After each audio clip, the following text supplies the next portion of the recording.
Welcome to Telugu focus TV. నేను మీ శ్రీనివాస్ రెడ్డి. ఇప్పుడు మోదీ గారు ప్రధానమంత్రిగా ఉన్నారు.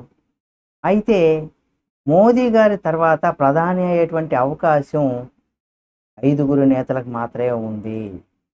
అసలు మోదీ తర్వాత ప్రధాని అయ్యేటువంటి అవకాశం ఉన్నటువంటి ఆ ఐదుగురు నేతలు ఎవరు ఏమనేది కూడా ఈ వీడియోలో మనం తెలుసుకుందాం. మరిన్ని మోడీ గారికి రాష్ట్ర దేశ రాజకీయాలు, తెలుగు రాష్ట్రాల రాజకీయాలు, మీ అభిమాన రాజకీయ నాయకుల వీడియోలను ఎప్పటికప్పటికి మీ ముందుకు తీసుకొస్తుంది. కాబట్టి మా Telugu focus TV channel subscribe చేసుకుని పక్కనే ఉన్నటువంటి బెల్ బటన్ ఒకటి మాత్రం మర్చిపోకండి. నరేంద్ర మోడీ గారి తర్వాత భారత ప్రధానమంత్రిగా అవకాశం ఉన్నటువంటి నేతల్లో మొదటి స్థానంలో అమిత్ షా గారు ఉన్నారు. బీజేపీలో కీలకమైనటువంటి నేతగా, కేంద్ర హోంమంత్రిగా ఆయన చూపినటువంటి దృఢ నిర్ణయాలు, వ్యూహాత్మకమైనటువంటి నైపుణ్యం ఆయన ఒక బలమైనటువంటి అభ్యర్థిగా ఇక్కడ నిలబెడుతుందని కూడా చెప్పుకోవచ్చు. 2024 ఎన్నికల్లో కూడా, అంటే 2024 ఆగస్టులో ఇండియా టుడే నిర్వహించినటువంటి మూడ్ ఆఫ్ ది నేషన్ సర్వేలో కూడా 25% మంది తాను మోదీ వారసుడిగా ఎన్నుకున్నారు. ఆయన గుజరాత్లో మోదీతో కలిసి పనిచేసిన అనుభవం, పార్టీలో బలమైనటువంటి పట్టు ఆయన బలాన్ని పెంచాయని కూడా చెప్పుకోవచ్చు. అయితే ఆయన కఠినమైనటువంటి వైఖరి కొంతమందిని దూరం చేసేటువంటి అవకాశం కూడా ఉంది. అలాగే ఈయన మొదటి స్థానంలో ఉన్నారు. మోడీ గారి తర్వాత ప్రధాని అయ్యేటువంటి అవకాశంలో మొదటి స్థానంలో ఉన్నారు. ఇక రెండవ స్థానంలో యోగి ఆదిత్యనాథ్ గారు, అంటే ఉత్తరప్రదేశ్ ముఖ్యమంత్రిగా ఆయన హిందూ జాతీయవాది ఎజెండాను, అలాగే కఠినమైనటువంటి పరిపాలనా శైలి, బీజేపీ యొక్క మూల సిద్ధాంతాలను అనుగుణంగా ఉన్నటువంటి వ్యక్తి ఈయన. అలాగే ఈ సర్వేలో కూడా 19% మంది ఈయనకు మద్దతు తెలిపారు. దేశంలోనే అతిపెద్ద రాష్ట్రాల్లో 2 సార్లు గెలిచినటువంటి నేతగా ఈయనకు ప్రజాదరణ అనేది కూడా గణనీయంగా ఉంది. ఆయన దృష్టి ఎక్కువగా రాష్ట్ర సమస్యలపైన కూడా ఉన్నప్పటికి కూడా జాతీయ రాజకీయాల్లో ఆయన ప్రభావం పెరుగుతుంది.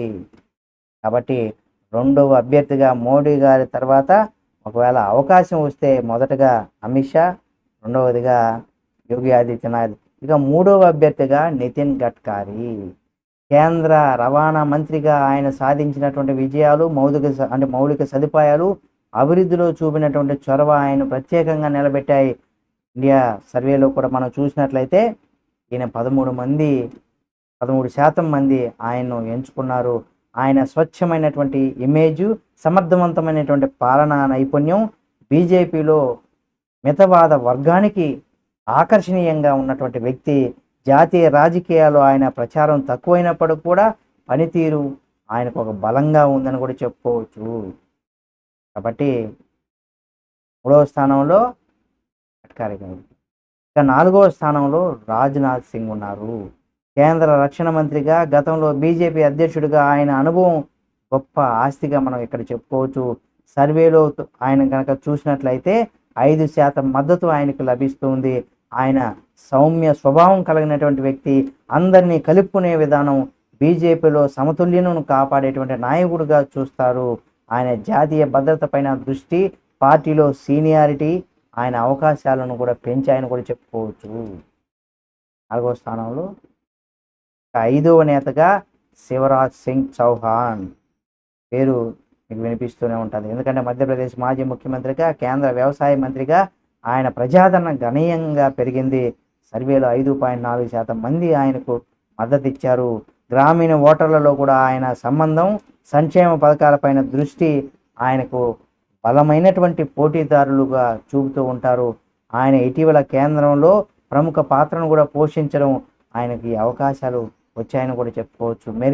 ఇటువంటి అవకాశాలతో ముందు స్థాయిలో కూడా వెళ్తున్నారని కూడా చెప్పుకోవచ్చు. ఈ రకంగా మోడీ గారి తర్వాత ప్రధాన అయ్యేటువంటి అవకాశాలు ఈ ఐదుగురికి మాత్రమే ఉన్నాయని కూడా చెప్పుకోవచ్చు. ఈ వీడియో మీకు నచ్చితే లైక్ చేయండి. ఈ వీడియో పైన మీ అభిప్రాయాన్ని కామెంట్ రూపంలో తెలియచేయండి. మరిన్ని వీడియోల కోసం మన Telugu focus TV channel subscribe చేసుకుని పక్కన ఉన్నటువంటి బెల్ బటన్ ఒకటి మాత్రం మర్చిపోకండి.